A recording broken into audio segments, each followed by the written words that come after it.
so much. It's so funny to see that picture of me and my mom and my daughter Sophia, who was my first child, because she has now turned into an almost 12-year-old eye-rolling, sometimes sassy, and I'm like, you are such a sweet little baby. Now it's, Mother, you're embarrassing me, Mother. Yes, I realized when my son Jackson was having lollipops that had been given to him by other people on the staff at 10 o'clock in the morning, the wheels were about to fall off that train and he was not going to get to come. I started working in television news in 1987. I had just dropped out of Harvard University, and I loved it. My parents, who had spent roughly $100,000 on my education when they discovered that my job was to take one of those staple removers and remove staples from bulletin boards around the office, literally could not believe it. To say that they were disappointed does not come close to how they really felt. But I loved it. I loved it. We made no money at all. One of the ways you try to make a little bit more money in your paycheck, a couple of ways at WBZ TV, if your voice was ever used on camera, they had to pay you $25. So when I would be sent to run out and do little interviews, get a quick interview with the mayor, a quick interview with the police chief, I would ask leading questions. The reason you're disappointed with this legislation is, and then he'd answer, and there was no way that they could edit around your question. They'd have to put your voice in. Clever, right? That's 25 extra dollars. Brilliant. Then, if you used any part of your body was seen on camera, because I wasn't a reporter, they had to pay you $35. And so, yes, so you'd hold the mic here. And there was no way that they could edit your fingertips out under somebody's face. And so you'd get $35 more. And if you kind of did that enough, you could cobble together enough money that you could pay your rent and eat and even, go out every once in a while. And it was insane, but I loved it. I loved the opportunity to be part of a team, low-level part of the team, but part of the team that I felt could eventually make a difference. And as I grew as a journalist and I grew in my ability to be a leader, I realized that I had a potential ability to change not only journalism, but also to change the kinds of stories that we were going to be able to cover. Stories that eventually would include Muslim in America and coal miners in West Virginia and women at ground zero, and sometimes stories about Dr. Martin Luther King. We did several documentaries on him, or the aftermath of the Katrina disaster, and stories about discrimination and racism, certainly when we looked at Black in America. And today, of course, things are different than in my parents' day. I think today, when it comes to discrimination and racism, people don't have, like in my parents' day, a sign that says, whites only, or, colored and white. It's much more, you're not a good fit. We're not sure how you'd blend with the team, that kind of thing. And so that's been very interesting to explore as a documentarian. My parents' day, of course, it was much more clear. My parents met back in 1958 in Baltimore, Maryland. My mom is Black and from Cuba. My dad is white and Australian. And they met in Baltimore, Maryland. They are both attending Johns Hopkins University. And they met because they both went to daily mass. My dad had a car and he would drive, and my mom would walk. And my dad would hit on my mom, really, basically. He would offer her a ride to daily mass. And she would say, no, thank you, because you didn't take a ride from a man you didn't know well. I was like, even if you're going to sit next to him in church. Every day, he'd say, would you like a ride? And every day, she would say, no, thank you. And whenever I tell this story to college students, I try to impress upon them that this was 1958. There were no power windows, right? So it was committing to the winding down. No, thank you. And then one day, she said yes. And they went on a date. And because it was Baltimore in 1958, every single place they went would not serve them together. Because obviously interracial dating was frowned upon. And I asked my mom, well, what do you mean by frowned upon? And she said, well, you could get shot. So my mom took my father back to her apartment. And she made him dinner because she's an amazing cook of incredible Cuban food. And the entire point of that story, said my mom's story, she would tell this story a lot to me and my three sisters and my two brothers. She said, see, girls, if you could get a man, if you can cook, you can get a man. That was her entire message. we didn't necessarily take the message that way. They decided to get married at the end of 1958 when interracial marriage was illegal in Maryland and 16 other states. And so they got married because they just drove to Washington, D.C. in my dad's car. It got hitched, and then they drove back to Baltimore, and they lived illegally as a married couple. And when their friends would tell them, whatever you do, don't have children, because biracial children will not fit in this world, my parents were terrible listeners. I'm number 5 of 6. And in fact, my little brother was born right around the time when the Supreme Court would overturn the ban on interracial marriage, and my mother liked to say, see, if you wait for approval, you might be waiting for a long time. That was her 6th child. But what really affected us was the way they lived their lives. They set out to do what they wanted to do, and they would just go achieve it and kind of tune out the voices around them that said these things were not possible. And I think that it made us realize that our future was our own, and any change that was going to be affected was really our responsibility. How it affected my sister, Estella, who was a couple years ahead of me at Harvard, I remember she was studying physics. She was a physics undergrad. And she was told by her advisor that she should drop her major, physics, because minorities don't succeed in physics, and girls don't do math well, and so she might as well just, cut her losses and just drop right now. And I remember thinking, remember, this is her advisor. This is the person who's most responsible for you succeeding in college, and telling her there's no way you're going to make it. And I said, so how did you do it? How did you succeed? And she said, it was mom and dad, because I think they impressed upon us that just because people said you couldn't do it didn't necessarily have any correlation at all to whether or not you were going to do it, that was much better based on what you did.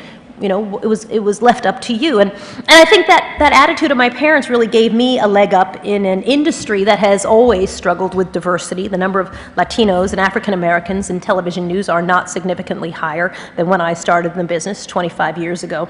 The number of diverse women in leadership is no higher, and by some calculations is actually lower than when I started in the business 25 years ago, 1988. But I think where we've been successful is to take what has been not just a decade of difference, but 2 decades plus of difference, if you will, and illustrate how it is possible to create a future together. Critical because, of course, the nation's demographics are changing fast. And in my business, like every other business, how well you reach out to and serve those diverse audiences is really going to be the indicator of whether or not your company is successful, or if your company fails. I created the In America unit in 2010 at CNN because we discovered we were having wild success in telling the stories of people of color. And not only people of color, just stories of sort of the non-traditional people who are usually starring in stories on TV news, that these stories were often ignored by other news media, or they just flew under the radar. Believe me, in Black in America, I wasn't running into other people trying to cover the same story that I was trying to do.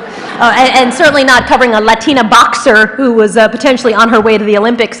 By the way, she's in London. She was the first person to make the women's boxing team for the Olympics.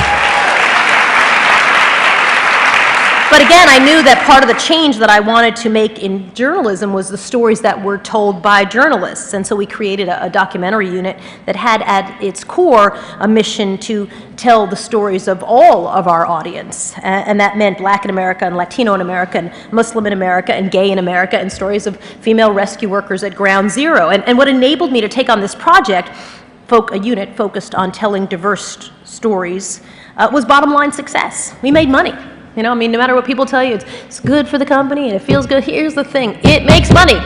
It made money, a lot of money. And also, I think, to move the needle for the kind of impact that we want to have, we knew we needed a bigger lever. And so when we started doing the Black in America franchise, and we're now up to number 5, and we're actually already shooting number 6, which will air next year, the process was completely hellacious. It was awful. Our editorial meetings were combative. We yelled at each other because the question was, well, what does it mean? Whose story are we telling? Who is Black in America? Gay in America was the same thing. Well, who's going to be the face of this story? Latino in America. Oh my gosh, we realized that we had to navigate that process, because at the upside, to tell those stories of what it meant to be a minority in some way in this country, there was such a value. And we also knew that it was less about the individual story, and for me, more about expanding the range of stories. I like to say, and bear with me with this, that the process is often like comparing what Britney Spears once did. You know, Britney Spears once got out of a limousine with no underpants on, right? And Britney Spears, white people everywhere did not say, oh my God, I'm so embarrassed for us. Britney Spears just got out of a... They're like, oh, that poor girl, I hope she gets help. That was it. But when I was growing up, you know, when I remember as a child, you know, when there was a serial killer on the loose, Son of Sam in New York was on the loose. And I remember my mother at night would pray, I hope he's not black.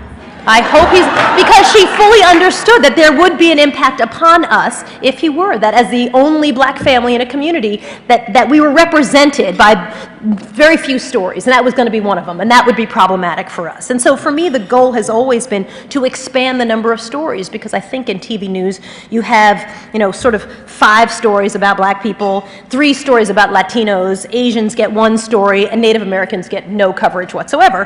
And so we knew that we could have, there was editorial value in constructive conversations about what stories we should tell, but we also knew that that could slow us down and we couldn't get stuck on it. If we could create a team of people with similar goals to bring these stories to light, even if we disagreed on a strategy, we'd ultimately have more leverage if we would just turn out more stories and show that all these communities, we run the gamut from A to Z. We have great stories and hopeful stories and wonderful stories. We have terrible stories and sad stories and difficult stories. That is what human beings have. So we need to tell the range. It was just about more. And if we could diversify, not just do black stories, not just do Latino stories, but be a place where all the undercovered voices could find a home, it could be a win-win. And so we launched In America in 2010. And our stories included Black in America and Latino in America and Muslim in America. But we also did Gay in America, which is about 2 white men. We did our story of coal miners in West Virginia, which was also voices that were very rarely being heard in media. And we started telling the story of women who were rescue workers at Ground Zero. We've done to date 25 documentaries. We'll turn out another 2 this year to bring us up to 27. And the great irony in all of this for me, and the greatest win, I think, was in being sent off to tell stories of diversity, which in my business is usually not a very well-respected and a small and underappreciated area. My unit became the In America unit. We became the umbrella that covered everything. We became every single story that broke at CNN. I was put on a plane to go cover because I was the In America unit, and we began to realize that the face of In America was a very diverse and dynamic face, and people wanted to see those stories. By seeking to focus on diversity, we ended up telling everybody's story. That was a win, and it was a massive win. Now, as everybody in this room already knows, these things are never easy. This kind of fight is never easy. I remember being at NBC News, pregnant with my second daughter, who's 2 years behind Sophia, and I was 8.5 months pregnant. I was going to cover Camp X-Ray. If you remember the Taliban at Guantanamo Bay, no pictures had come out, and people wanted to see exactly what the camp looked like. And I had pitched that story, and NBC liked it so much that they sent a man who was not 8.5 months pregnant to go cover it. And so I did what any bloated, self-respecting, water-retaining, pissed-off pregnant woman would do, which was pitch a hissy fit till someone put her on a plane on her own story.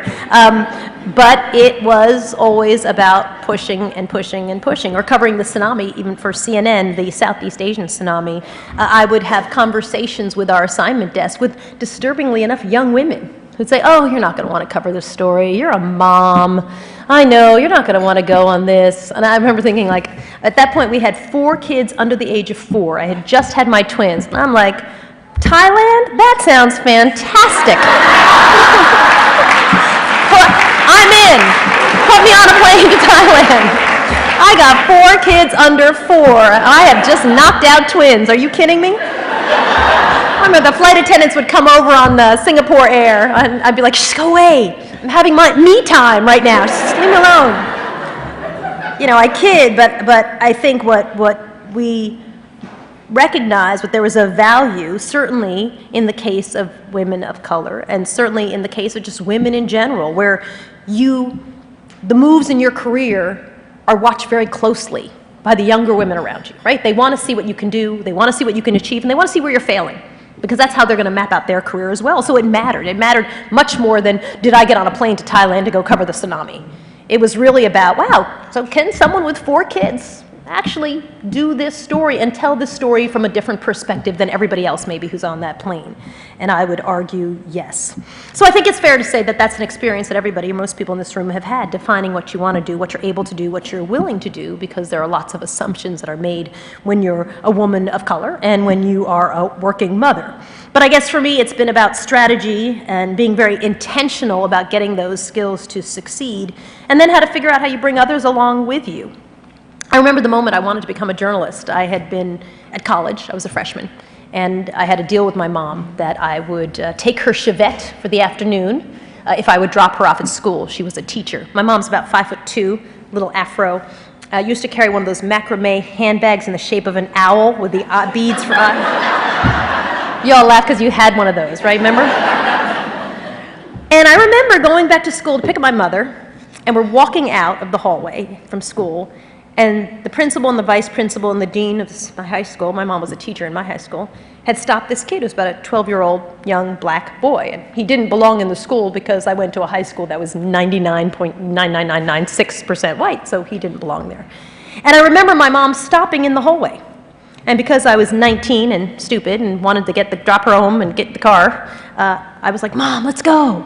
And she said, "Oh, no, we're going to wait for a minute." And the principal said, "Mrs. O'Brien, you may carry on. We're good. We got this." And my mother said, "Oh, no, thank you. I think I'm just going to wait for a minute." And the weirdest thing happened in the hallway of my high school, which was the power shifted from the principal, the vice principal, and the dean to my mother, 5'2", little afro, and an owl-shaped macrame handbag. Like, she just stood there, and she refused to go. And it happened several times. Like, it got so weird and so uncomfortable. And again, the vice principal said, "Mrs. O'Brien, we're fine." And she said, "No, I think I'm going to stay." And she was sort of telegraphing to this kid, like, whatever's going to happen here in the school where you clearly do not belong, I'm going to witness it for you. And the kid, and I think also to her bosses, like, I am going to witness this. Whatever's happening here, I'm not just going to be pushed along. And while that story is a little bit about race, it really is not. I think it's more about deciding to stand up for someone. I mean, I think for my mom at that moment, I realized that there was this power, and a greater power, in being a witness and not being moved along, that there was this tremendous value in saying, I am going to stay and not be moved on, and that people deserve to have someone stand up for them in tough times and witness whatever was going to happen.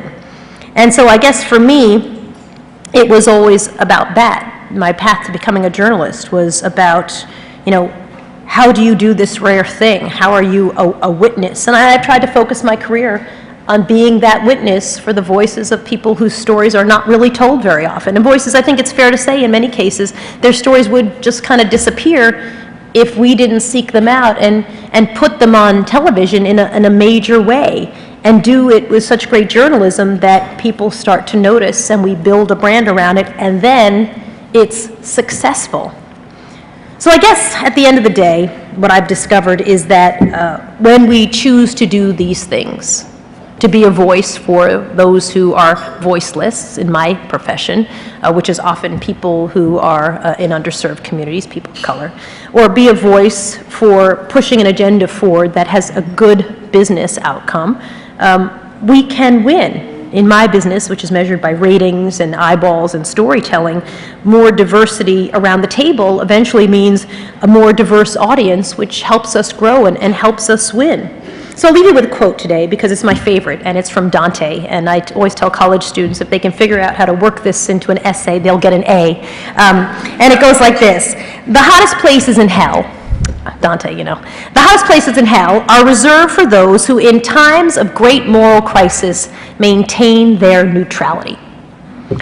There's nothing worse than doing nothing and saying nothing when your voice is needed. And I think everybody in this room, that's what we do every day. And I think sometimes it's a challenge. It's hard. It's hard to be the person who's standing up and saying, once again, I'm going to recommit to making sure that something that I really believe, which is the voices of people of color, add great value to making this company even better, making our message stronger, that our differences really are what make us better and stronger and more valuable to, in my case, an audience.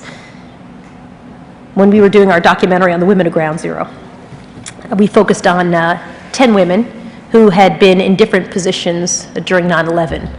One was a paramedic who was hit by debris and almost suffocated under all the debris. Another was a firefighter who watched many of her colleagues die in Tower 1. Another was a Department of Homeland Security person who was in a plane and couldn't land and was absolutely frustrated by that. Another was a New York City police officer. And people, when we would do the screenings for this documentary, would say to me, you know, why are you telling the story of women? What, like somehow they're more brave than the men? And one of the women in this panel stood up and said, you know,